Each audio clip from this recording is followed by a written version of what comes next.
Bonjour, aujourd'hui on va attaquer la partie transformation d'un bilan comptable à un bilan fonctionnel.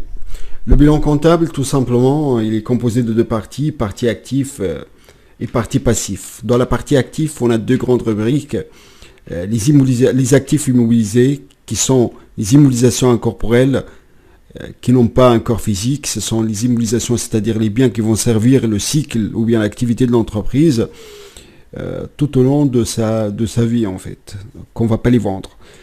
On a exemple le fonds de commerce, le droit au bail, les frais de recherche et développement, les logiciels, tout ça c'est des immobilisations incorporelles. Et si on veut voir plus précisément, on ouvre notre plan comptable à la classe 2, plus précisément les comptes qui commencent par 20, ce sont les immobilisations incorporelles. Ensuite, on a les immobilisations corporelles. Les immobilisations corporelles, ce sont les biens qui ont un corps physique et qui vont aussi rester au minimum maintenant dans l'entreprise, qu'on ne va pas les vendre, on va les s'en servir tout au long du cycle d'exploitation de l'entreprise.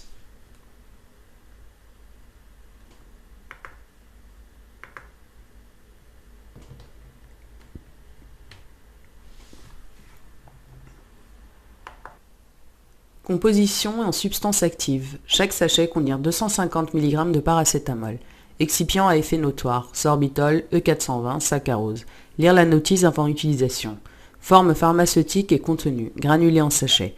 Boîte de 10 sachets. Mode et voie d'administration. Voie orale uniquement. Veuillez prendre les granulés directement dans la bouche, sur la langue, puis les avaler sans eau. Lire la notice avant utilisation. Composition en substance active. Chaque sachet contient 250 mg de paracétamol. Excipient à effet notoire. Sorbitol, E420, saccharose. Lire la notice avant utilisation. Forme pharmaceutique et contenu. Granulé en sachet. Boîte de 10 sachets.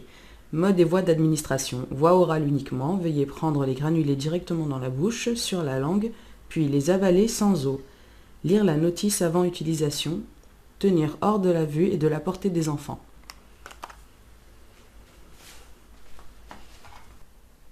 Composition en substance active. Chaque sachet contient 250 mg de paracétamol. Excipient à effet notoire. Sorbitol, E420, saccharose. Lire la notice avant utilisation. Forme pharmaceutique et contenu. Granulé en sachet. Boîte de 10 sachets. Mode et voie d'administration. Voie orale uniquement. Veuillez prendre les granulés directement dans la bouche, sur la langue, puis les avaler sans eau. Lire la notice avant utilisation.